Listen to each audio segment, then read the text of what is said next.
I think I want to start with trying to define authenticity. I think that's a tough term to talk about. So one of the ways I defined authenticity is what it is not. But masks they're costly, and we don't know how much they cost until sometimes we lose them. My mom looked pretty upset, and she was looking at me, and her eyes are kind of welling up a bit, and she said, "Get in." She didn't point into the van. She pointed into this big 8-foot by 8-foot brown metal dumpster. So there's a 12-month period where I am getting rejected, not accepted, can't provide for my family, feeling the shame of many years ago and publicly now, this public shaming that has happened. And I am down now on the ground, like I cannot see. I am dark. I have never been darker. I didn't think it could get darker. Oh, a year ago, 2020 called the show, and they said, "We're doing a story on executives who have made social media mistakes, and you're one of the first people that we thought of." I said, "Oh, great, this is what I'm known for." Okay. All right. How's life, they asked. And I said, "How much time do you have?" So for 30 minutes, I talked to the producer.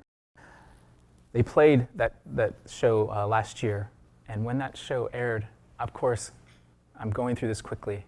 I didn't know what they were going to say. I wasn't very trusting, but I also know that there's just something about listening to something even deeper than the mind and fear.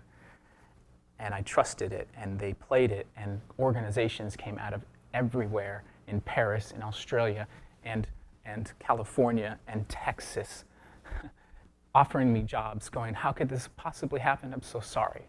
Please come work for us." We were like 3 months away from living in my in-laws' garage. We were close.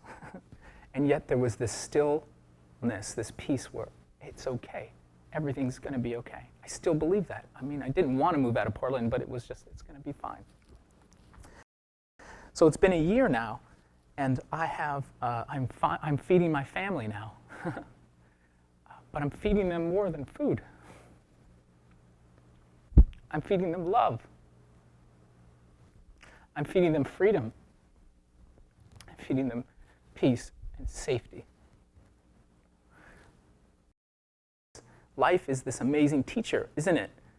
When I thought all of this stuff was so bad for me, and I would have rejected and not wished it on anyone, and I don't wish it on anyone, but it transforms us. In closing, I want to encourage you to take your masks, look at them, don't judge them, be with them. There's so many workshops out there, so many places. You just got to look, and you got to find it, and it's got to spark, and you got to want to do it.